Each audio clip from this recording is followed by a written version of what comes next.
Historical world and info کے معزز دوستوں، میں ہوں بلال مرزا اور آپ تمام دیکھنے اور سننے والوں کو السلام علیکم۔ ناظرین گرامی، آج کی ہماری یہ ویڈیو پیٹر اعظم پر مبنی ہے، جس نے روس کو دنیا کی عظیم طاقت بنایا۔ سن 1672 سے 1725 روسی تاریخ میں مؤثر ترین راز اور فوجی رہنما جس نے اپنے ملک کو قرون وسطیٰ کے ماحول سے نکال کر 18ویں صدی کی ابتدا میں دنیا کی عظیم ترین طاقتوں کی صف میں کھڑا کر دیا۔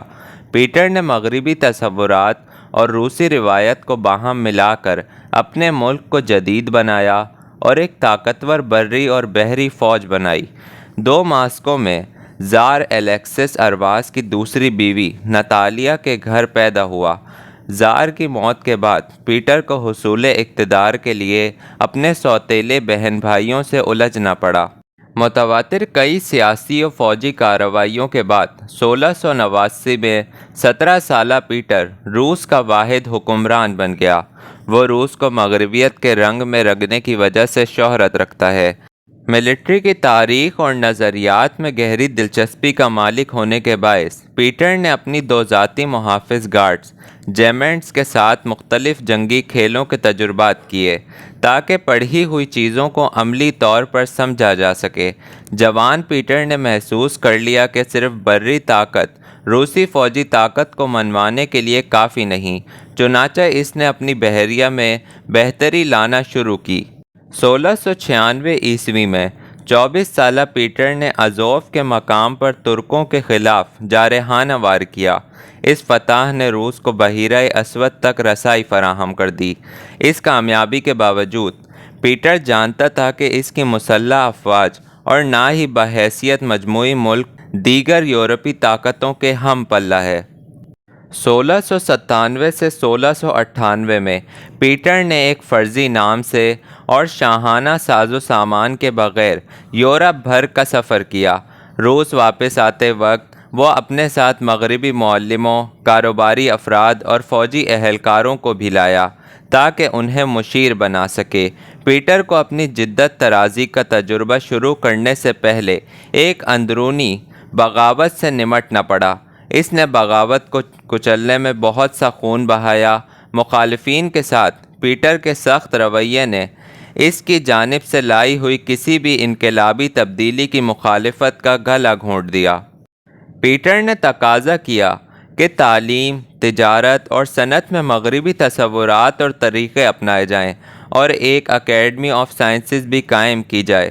اس نے عربی اعداد متعارف کرانے کے ذریعے روسی حروف تہجی کو سادہ بنایا اور اپنے ملک کو پہلا اخبار جاری کرنے کا انتظام کیا۔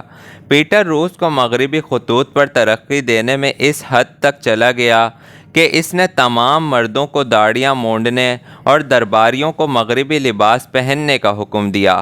پیٹر نے سول سطح پر جدت لانے کے ساتھ ساتھ ایک ایسی بحریہ اور فوج بھی تشکیل دینے کا عزم کیا جو روس کا دفاع اور اس کی حدود کو وسیع بھی کر سکے۔ اس کی سمندری طاقت نہ ہونے کے برابر تھی۔ اس نے جہاز سازی کی مہم شروع کی جس کے تحت 50 سے زائد جدید جنگی بحری جہاز اور 700 سپورٹ کرافٹ بنائے گئے۔ روسی بحریہ جلد ہی بالٹک حکومت کرنے لگی اور اٹلانٹک میں برتری حاصل کرنے کے لیے یورپی طاقتوں کی ہم پلہ بن گئی۔ فوج کے اندر پیٹر نے جبری بھرتی کا ایک نظام لاگو کیا جس کے تحت ہر 20 گھرانوں کو ایک سپاہی فراہم کرنا ضروری تھا۔ روسی فوج کی تعداد بڑھ کر 2.5 لاکھ سے زیادہ ہو جانے پر پیٹر کے مغربی مشیروں نے اس کی طاقت کو دوبارہ منظم کیا اور جدید مشقیں متعارف کروائیں۔ اس نے افسروں کی تربیت کا آغاز کیا اور ترقیوں کے لیے سماجی رتبے کے بجائے میرٹ کو بنیاد بنایا۔ پیٹر نے زیادہ تر وقت اپنی فوج کے ساتھ میدان میں گزارا اور صرف شدید ضرورت پڑنے پر ہی واپس ماسکو آیا۔ اس نے نہایت دانش مندی کا مظاہرہ کرتے ہوئے تجربہ کار فوجیوں کو میدان جنگ میں قیادت سنبھالنے کی اجازت دی۔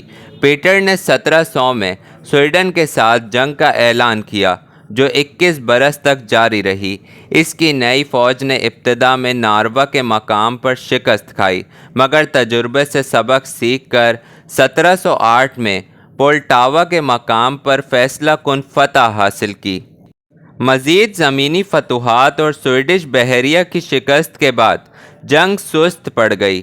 آخر کار 1721 میں سویڈن نے امن قائم کرنے کے لیے کوششیں شروع کیں اور اسٹونیا، لیووینیا اور وائپورک کے شمال کے بالٹک ساحل روس کو دینے پر رضامندی ظاہر کر دی۔ اس طویل جنگ کے دوران پیٹر متواتر اپنی فوج کو جدید بناتا رہا۔ 1712 میں اس نے دارالحکومت ماسکو کے سینٹ پیٹرز برگ منتقل کر دیا۔ اس نے جنگی تربیت اور حکمت عملی کے بارے میں اپنے نظریات لاگو کرنے کے لیے 1708 کی لڑائی کے اصول اور 1716 کا فوجی ضابطہ سمیت کئی کتابیں تصنیف کیں۔ پیٹر نے 1718 میں ملٹری کالج بھی قائم کیا تاکہ فوجی کمانڈ کا ایک باضابطہ ڈھانچہ یقینی بنایا جا سکے۔